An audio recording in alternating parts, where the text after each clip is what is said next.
Hello and welcome to Talk a Good Game. It's a match preview of the FA Cup fixture between West Ham United and Doncaster Rovers. No Gonzo tonight, so I thought, who will I get? I know I'll get someone whose opinions about West Ham I really enjoy listening to. Unfortunately, he was unavailable, so I've got Nicky with me. Nicky, how you doing?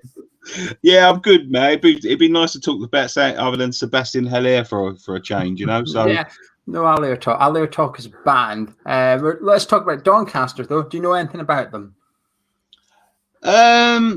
Not really. I must admit, I've been having a little glance over the last few days because I want to know. I know they've got quite a few injuries. Yeah, Darren Moore's the manager. Darren Moore's a gaffer. You might have known him from these West Brom days. They're doing not too bad. Fourth in League One, won 7 of their last 8 games, and they beat Blackburn in the previous round as well. So on paper, Nicky, without knowing too much about their players, on paper, it looks like a tough fixture, really. It will be a tough fixture. I mean,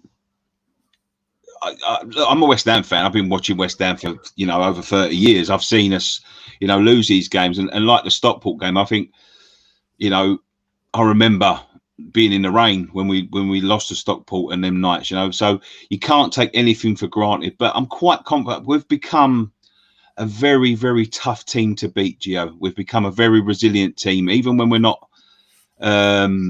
playing well. We seem to be able to grind out these results, and we've got a little bit of steel about us. We've got a bit of identity, I think, under David Moyes, and I think that's important in these games. The only worry for me is, will they fancy it? Because we know who we have in the next round now. That it's more of a carrot for Doncaster than it is for West Ham, to be honest. That's a very good point. We'll get on to that in a second, and West Ham in a second. But Nicky, what's your thoughts on the FA Cup in general? You're an FA Cup fanboy, or are you one of these people that sort of dismisses the cup a little bit? No, never. I'd like to take every cup seriously. Cup's a cup. When you ain't won one for over 40 years now, we've come close. We've come close in my lifetime, and you just got to remember, as one of the sort of top 20, you've always got a chance. You've always got a chance to win that cup, and nobody should dismiss the cup. It doesn't disappoint me that the big clubs sort of seem to try and dismiss these cups, because it gives teams like us a chance. And within our sort of lifetimes, we've seen the likes of Wigan, who are now sitting in League One, win the FA Cup. So no, never dismiss the cup. I've always want to take the cup seriously. In fact, I'd take, as long as we didn't go down, I'd take a cup run there and not win another Premier League game. Yeah, I think, to be fair, I think we could lose all the rest of Premier League games this season and still stay up. So yeah, we're in that fortunate position. But that league position, Nicky, does that make it easier to go for the cup, in the sense that we are free of relegation, so we could perhaps focus on an FA Cup run, a bit like what Pardew did? Or is our league position almost too good, in the sense that we can actually qualify for European football through the final league fixtures, and therefore the cup's a bit of a distraction? I mean, how do you look at it? You can make an argument for both cases, I guess. You can, but I think it gives you that sort of blanket. I mean, I remember going to Arsenal a few years back, when we was in trouble, and we had a good chance to go to the final of that cup competition that year. Arsenal weren't taking it seriously, and we rocked up with an understrength team, and I could understand it at the time. It was when Bilic got the sack. Bilic was taking it serious, and Moisey came in and went, "That's a distraction I really don't need. It's going to be a tough fight to keep us up anyway." So having that blanket, and I think having such a small squad as well sort of forces your hand to play a stronger side. So yeah, I think look, just get through to in the next round. That's what I'll just play the game. Don't worry about the Premier League game. If we lose it, it's not the end of the world. We're not. Everyone's beating everyone at this time. So no one's sort of pulled away. There's no sort of distance between the league. It's still very tight. You can afford to lose a game. Yeah, so why not? Just go for it. Just go for it. And watching the game the other night between Man United and Liverpool, I'd fancy us to if we rocked up, we could turn them over. Yeah, I completely agree. I mean, I'm like that Moyes' reign when we lost to Arsenal. We went on to lose the league game after. I think we played Newcastle, and we sort of focused on the league game, and we lost the league game anyway. So it's like, well, what was the point of throwing the cup because we didn't get the Yeah. 3 points, kind of thing. So you just don't know. If you sort of dismiss the FA Cup, we could then go and lose against Crystal Palace, and it makes the whole thing a bit of a waste. Really, I completely agree. I've always been a FA Cup fanboy. I think I almost prefer it to the Premier League to some extent. There's just a romance about it. And I think with COVID at the minute, it forces hands even further as well as having a small squad. It's not as easy as to draft in a youngster as it first was because of the bubbles and isolation and so on and so forth. And other teams in this competition, they'll probably look at that and think, I don't really fancy it because there's other teams in Premier League like Everton and Villa. Well, Villa's out the cup now. I think Everton are still in it, but they might have this mindset where they're looking at thinking, actually, I think we're better off focusing on the league here. Let's just dismiss the cup this year and go for that league because there's an opportunity for almost 10 teams to look at the top four and think we can get in here, we can sneak into this top four. And you look at Chelsea, Arsenal, they're not up to anything at the minute and stuff. Leicester will be fancying a title challenge, never mind a top four. So I think this is the best opportunity in years because of the cup competition itself, because of COVID, and because of the way we're performing in the league. I think this is the best opportunity in a long, long time for us to go all out for the FA Cup, actually. You've also got to think of the Liverpool, next round. I mean, I know I'm looking forward, and I should never look forward as a West Ham fan because you need to concentrate on that first one because that is the real banana skin, and we've lost them more times than I can remember. But even going through to the next round, Liverpool are not the Liverpool of last year. They aren't 25 points in front and can afford to lose a league game or two to look for that cup competition as well. They're within the mix with us. In fact, if they lost their game or drew their game next week and we beat them the week after, we could overtake them in the league. So there's that, and then you've got the Man United factor. If they beat Liverpool in this round, sorry, they're looking for their first title in a long time. A long time, so they might not take it so seriously. So it's a good opportunity for us. I think a massive opportunity for us to look at this. You beat them, you're in the quarter-final. Yeah, it looks like Liverpool just lost Jordan Henderson through injury as well. I mean, we talk about our small squad. They've got a small squad. It's only getting smaller. Time of myself and Nicky recording this, about half an hour gone at Anfield, and it's currently Liverpool 0, Burnley 0. So even Burnley are holding them out and stuff. I completely agree. Neither of those two sides are the threat. Man City is the only team I really want to avoid, to be honest with you. Anyone else, I think, you know what, I fancy a bit of this. Man City is the only team at the minute I would think, I don't fancy that one. So I completely agree. Anyway, let's talk about the West Ham team. How would you like to? What keeper would you play for this then? I think Randolph's good enough, but I'm a firm believer in your best team. I think because he's had a couple of weeks out, hasn't he, Fabianski? So he's not going to be as sort of worn and needing of a rest as a normal key he would in normal season. So I would go for Fabianski, but I'm quite confident in Randolph, to be honest with you. But in terms of team, I wouldn't want to see too many changes. I wouldn't want to see too many. This is what we're going to talk through. I would stick with Fabianski as well. I'm a bit the same as you. I think the last round, I think we were right to rotate one or two because we were playing a non-league team, but we're now playing a League One side who are in banging form. 7 wins out of 8. They're coming with confidence. Danny Moore's a manager who he's doing a good job at Doncaster on paper, but he's also a manager he's managed in the Premier League and he's still relatively young. He'll have aspirations of managing in the Premier League again. This is almost like we speak about transfer window for players. This is a transfer window for him, essentially. If he doesn't get Doncaster promoted, he might fancy moving on to a Championship club or a Premier League club. And this is where you can take a scalp and put your name out there. Beating Blackburn in the previous round suggests that they're taking it reasonably serious. So I would go with Fabianski. How would you like your back four to line up for this one? I'd go with Sufal. I'd go with Dawson, Oggy. I'd probably give Ben Johnson a go. Yeah, to be honest. Yeah, I thought he was impressive in a couple of games he's played this year. The goal that he took a couple of weeks ago was a lovely goal. Yeah, give him a little chance. With Masuaku sort of not ready for another few months yet. You never know. You know the West Ham injuries. You know what I mean? Give him some experience. Get him in the first team. Get him in and around. Give him some game time.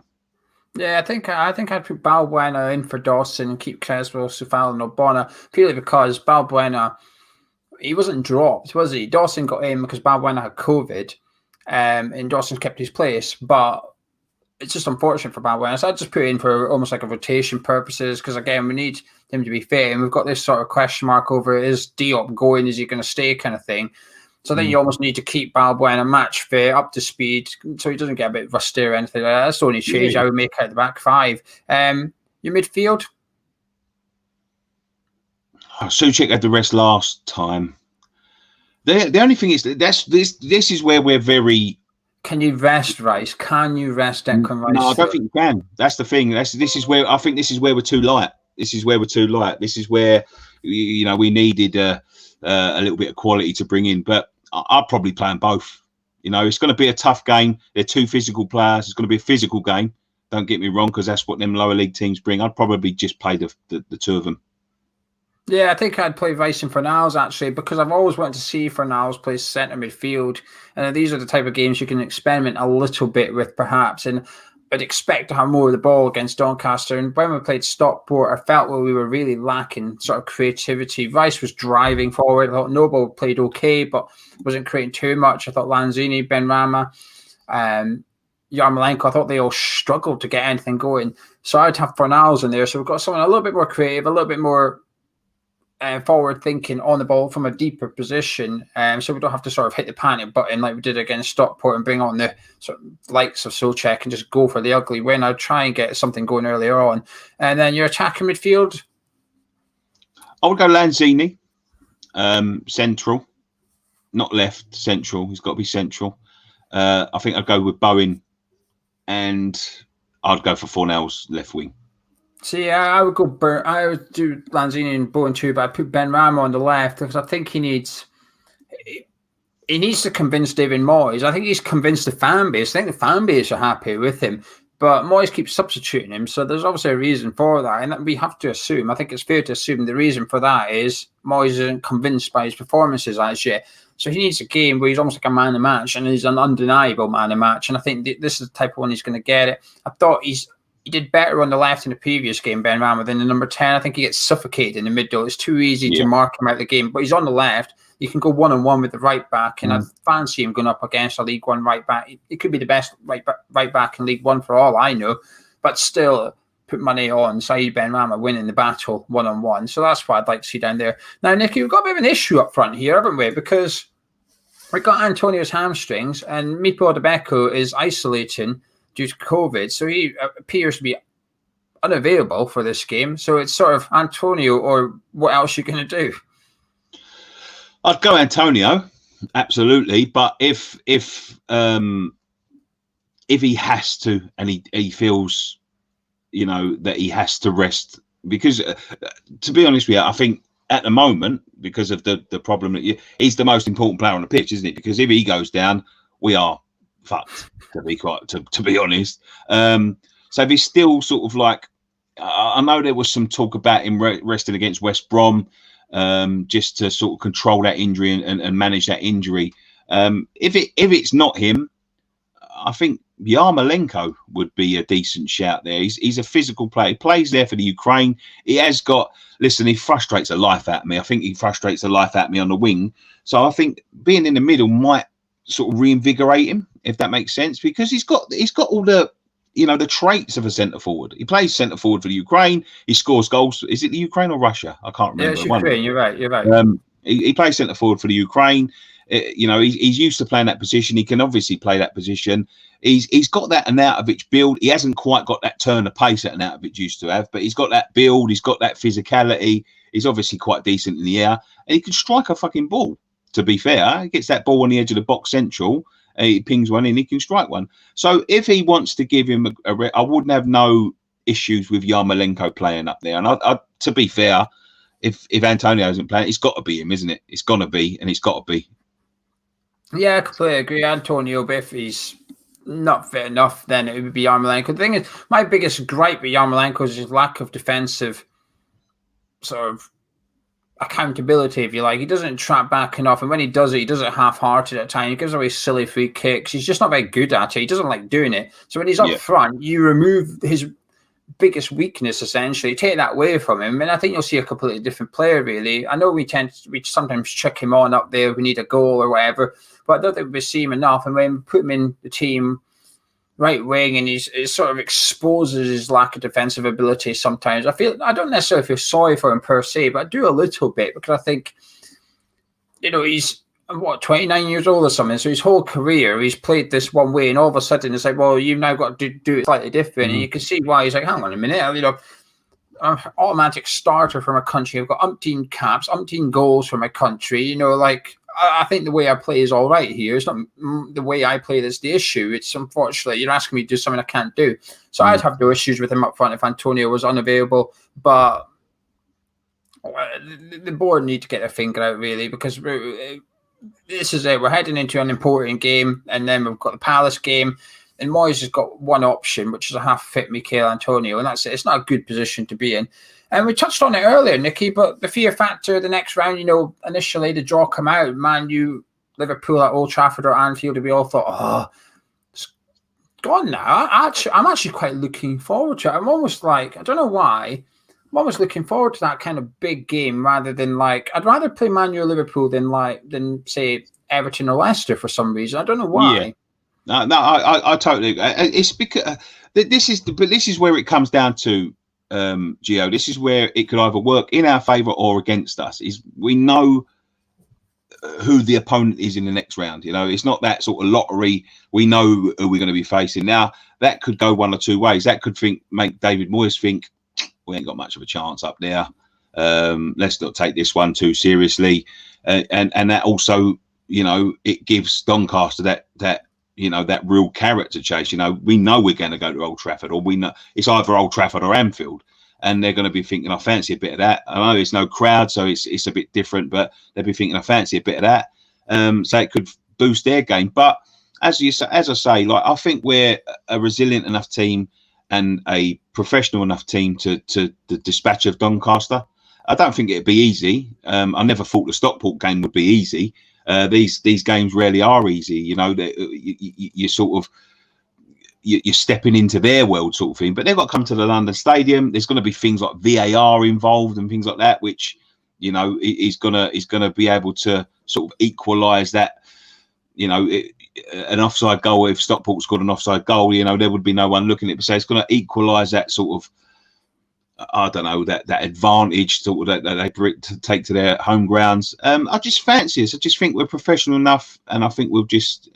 It's not going to be, an 8-0 like we see the other year in one of the cup games, but it's going to be, a 1-0, 2-0 victory in my eyes. They've just lost their kid, the kid from Arsenal. He's gone down 2-3 months. He's a real quality player. And Moore's talking about he can't even, fill the bench up for the game and all of that sort of stuff. So they're going to have that in the back of their minds as well, and they're obviously going to have promotion in the back of their minds. It just depends what frame of mind the two managers are in, I guess. Yeah, I completely agree. I think the pitch is going to help. But, the Stockport one, the pitch was just awful. And I know people say it's the same for both teams, but Stockport are used to it.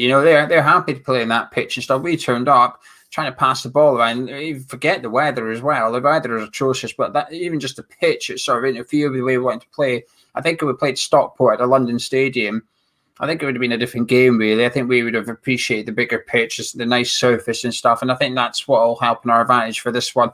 I think we'll be all right. I'm quite confident, but at the same time, there is a little bit of me nervous because we've got not just the club, but, the manager's got history of going out in the cups to these kind of games. West Ham got history to it. But we do seem to have that sort of, I'm confident we're not going to lose games. You did a tweet yesterday or the day before, I quite liked it. And you said, for the first time since Dimitri Payet, I'm actually confident we're going to win every game now. And I thought, I like that. I agree with you as well. But I'm going into these games now confident that we're not going to lose, essentially. And that's all right in most cases. And when you're playing where you are the better side, that is okay. That will win you the game generally. And I think that's going to be the case here. I think we'll be all right against Doncaster. I agree with you. I don't think it's going to be a hiding. I think it'll be a comfortable win, but just a narrow one as well. And if we put out the lineup that sort of shows Doncaster respect and we turn out with the right attitude, we'll win. Essentially, if all our players play 10 out of 10, we win that game. Simple as that, really. That's another thing that sort of, I think, turns these, these League One teams, these League Two teams, and all that. These are sort of games where, if you don't pick a respectful lineup, that doubles their effort, because they're thinking, the managers get the team talk's done for them already. If you pick you make 9 changes and think you're going to go through to the next round, that manager gets in that change room and goes, look what they've done. They think they can walk over you, and that's what gets a lot of these teams over the line. Respect the opponent, and I think with, I don't even think it's management half the time, but I think it's the players as well. Respect the opponent, and we play our game, we play football. If we're nice and solid, we'll beat them, no doubt about it. But we have been in these positions before, and these are the games where I do fear. Are you nervous? No, I'm getting a sense of nerve. I'm getting a sense of nerves from you, Nicky. No, I'm not. I honestly, as I said before, like I sent that tweet out the other day, for the first time in a long time, I actually think we are professional enough. I think Moyes instilled a philosophy in the team, and the philosophy is hard work. And I think over the last few years, and that's, I think, hard work for football team. I mean, you look at the likes of Soufal and everything else, and I do trust him stripping down the squad. Haller, for me, like, I know we was going to talk about him, but he just epitomises everything against Moyes' philosophy. He didn't work hard. He didn't want to, put himself about. He didn't want to try and change his way to fit the side. He's out the door. He's chucked him out the door without having a replacement. And I'll be honest with you, it's the first. We haven't got a centre forward at the club, not a real centre forward, like a senior. And I'm happier for it. You know what I mean? So I think that's the basis of a good team, is hard work, working for each other. And I think that's what West Ham have got at the moment. They work hard for each other. They rarely know they're beaten anymore. We've seen very, very few poor performances this year where we've chucked in the towel. Newcastle and Chelsea are the two that I can think of. Every other game we've been in, unlucky. Maybe not clinical enough at times, and I think that worries me a little bit. But it's down, I think working hard for each other. Team spirit seems to be the highest it's been in donkey's years since yeah. Yeah, I agree with that. I think we've also got a bit of a winner's mentality about it as well. After when we beat West Brom, David Moyes said the boys are in the change room. It's quiet in there. They're not happy. They know they didn't play well enough tonight. They know they're not played good. We've got the win. That's the important thing. But we should have played better. We should have done better. And that's what I like about it, because too often we have managers that get away with it a little bit. You come out with a win that you maybe deserve, but you didn't dominate the game. And the manager is sitting there applauding everything like you've just gone and played like Barcelona for 90 minutes. Mm. But actually, there's a bit more of David Moyes is keeping this lot grounded, and I like that about them. But I also think Declan Rice's captain's keeping them grounded as well. I think there's a good mix off the pitch as well as on the pitch. And they've just got the right mentality about them. They've got the winners. I don't know. There's just something about them that you almost feel like. I think it's a rebuilding job from Moyes himself, Moyes' reputation. Because let's be fair, this would have been his last throw of the dice. Yeah. And there was a lot of people saying, nah, including myself, saying, nah, please, I can't stand watching this football. I can't stand, and his stock went. He went from Everton, where he was very highly respected, handpicked by, maybe the best manager that's ever lived for his job, to lost that job because he just could, it's an impossible act to follow. And then he's been made a laughing stock at Sunderland, and then with Valencia, was it Valencia or Real Sociedad? He's been made a laughing stock in them 2 jobs, and basically come in for us against a lot of people's wishes, kept us up, and then got mugged off again by they just went, nah, do you know what? You're not our cup of tea and all that. So he would use that as sort of like fuel. And I think David Moyes is at a point now where he's thinking, I don't want to be mugged off anymore. I want to, show everyone that I'm still a top manager. I can still build a top team. I can still compete in the league. And I think that's what he's doing. And I think he will take this cup very, very seriously. I hope he does. I hope he does. I liked how he got Stuart Pearce back because originally, remember, he wasn't allowed him back. The board were basically, no, you're not having him. He's slacked us off since. And eventually, Moyes almost won the battle, if you like. And I think it seems like he's winning the mind battle with the board, yeah. to be quite honest with you. It seems like he's coming out, isn't he? He's saying, I don't want any striker here. I only want one I want. He's basically saying, don't you bother bringing in don't bring in a side Ben Rama. Thank you very much. You've done that in the summer, and look what's happened. Do not do that again. Yeah, I think he's sort of like the signs are positive, and let's be fair, Gio. We're quite fortunate, really, to be in the Premier League over the last few seasons. It could have really turned the ship. We've just had some really decent players that have turned up at times, but it's behind the scenes where we fall down. It's behind the scenes, and to hear Moisey saying things like, I want to. A longer term plan. I want to get a good scouting network in place instead of fucking David Sullivan turning up to some championship club in his Rolls Royce. He wants a proper scouting. He wants the proper analytics. I'm sure if he gets his new contract and he stays a bit longer, he'll be pushing for better training facilities, because our training facilities are an absolute joke. When you look at some of the I bet Doncaster have got similar or better facilities than us, to be quite honest with you. And I haven't seen Doncaster's, but I've seen teams down there like Fleetwood that have got better facilities than what we've got. And he'll be pushing for that sort of thing. Will it be with his owners?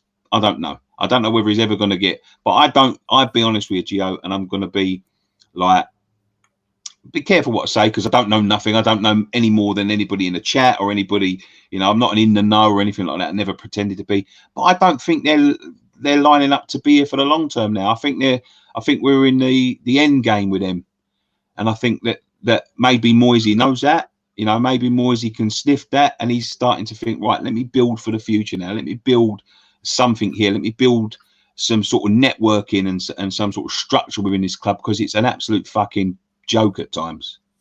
No, it's funny, isn't it? We're bordering on we're going off tangent here a little bit, but we'll wrap up in a couple of minutes. But I actually think it's the opposite. I actually think Moyes might relight a bit of a fire in David Gold and David Sullivan, because Moyes is saying, because I think they're actually looking at Moyes thinking, maybe this man can do something. Maybe this man can deliver the success we promised. Maybe, because David Gold done a tweet today about how he copied what the Guardian said. They said, we've got record points after 19 games, blah blah blah. And then David Gold, while he's a bit silly on social media, has definitely kept a lower profile this season than more often. He only comes out when we're doing well, but he's come out and said stuff like that. And I just wonder if Moyes is going about the business. They're actually maybe looking at him thinking, we've got someone here that can deliver us something, and then we can put our name to it. Because when David Gold put up, he was very much, we, like West Ham and me, boys and all that, we've got West Ham into this position. And I almost thought, well, that's a bit cheeky, because when it goes right, it's a team thing. But when it goes wrong, it's the manager's fault. Is that how it is, kind of thing? But I sort of ignored it. I thought, can't be bothered. He had 600 replies or something. I knew what 500 of them were going to be, so I didn't bother clicking on it. But I just thought maybe this could, because I'd imagine over the last few seasons, Nick, I'd imagine that board had been a bit depressed, being the board of West Ham United. We got told ourselves they're a bit confused as to why fans are unhappy. So they're probably sitting there going, why are the fans unhappy? I don't get it. And I wouldn't be surprised if they almost lost a little bit of passion for being a chairman, being the chairman of West Ham United.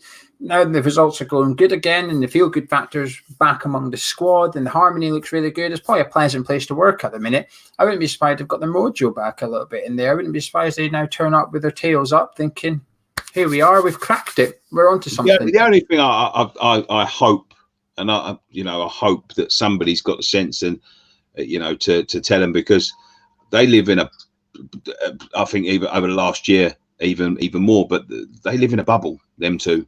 I don't think they see the outside world at all, or very rarely anyway. So they don't know what the fuck's going on outside that ground. I think they go to that ground, back to their house, and then back to the next time they go out, it's probably back to the ground. That they live in a very isolated world, and I just hope they don't think this is down to them. Do you know what I mean? Like, I just hope it's down to them. Oh, they'll 100% think it's down to them. They'll be looking at Sochet, they'll be looking at Sofal and Sullivan will be sitting there going, see, I can do Football Manager in real life. Look at I've done all right here, haven't I? Kind of thing. You know, fine. I'll tell you though, when you talk about Soufal, I think you're talking about one of the signings of the season now. Yeah, definitely. I think so. And then again, when I go back to, I think they're almost going to get a little bit more passion for the game than they might have lost. That's going to get Sullivan going again. We know Sullivan likes a transfer. He's nailed that transfer to give him, whether he spotted him or Solcek genuinely did just say, here's a right back, go get one. Fredericks got injured and we panicked. Regardless, Sullivan was the one that bought him for $5 million. He's going to be sitting there patting himself on the back thinking, I am good at this. And he's going to be wanting to do more of these deals and stuff. You know, we heard over the last few months, we're now scouting everything in the Czech league. Anyone that moves in that Czech league, we know about it now. Sullivan's got his mojo back for playing Football Manager again. That's the thing that worries me about him, though. If he literally treats it like Football Manager in real life. He's taken advice to sign players from his kids who literally play FIFA in the past. You know, and they've taken advice from West Ham fans on Twitter before. Yeah, that's the thing. You know, it's ridiculous. Like when you think about it, it's absolutely ridiculous it worries me when there's a good signing, because it makes me think he wants to go and then sign another 10. When, let's be fair, Diafra got very lucky. Soufal, I think, was the advice of Soucek. It must have been, and I think that also brings the best out of Soucek. You know, so I just hope we don't get, carried away with himself. But I don't think he will. I think Moisey will ground him. I think Moisey will say, look, I want this person. This is the person. Let's final thoughts on the game. We'll wrap this preview up. Otherwise, we're going to be here all night. Nicky, you know what I mean? You're like, when we have phone calls, they're 2-3 hours long. So we'll wrap this up. Final thoughts on the game, your final score prediction. Get that neck on the line, son. What are you going for? 2-0. Nice, comfortable 2-0 as well. I'm going to stick with that as well. I'm going to copy Nicky and say 2-0 as well. Anyway, thank you for joining us on this preview. Drop a thumbs up if you enjoyed it. Subscribe to the news channel. I'm sure you have already, but you haven't, go check out West Ham Fan TV. Nicky, thank you for coming on. I appreciate it. Absolute pleasure. Thank you to everyone in the chat. I've been reading your comments. Take care, and I'll see you in a bit.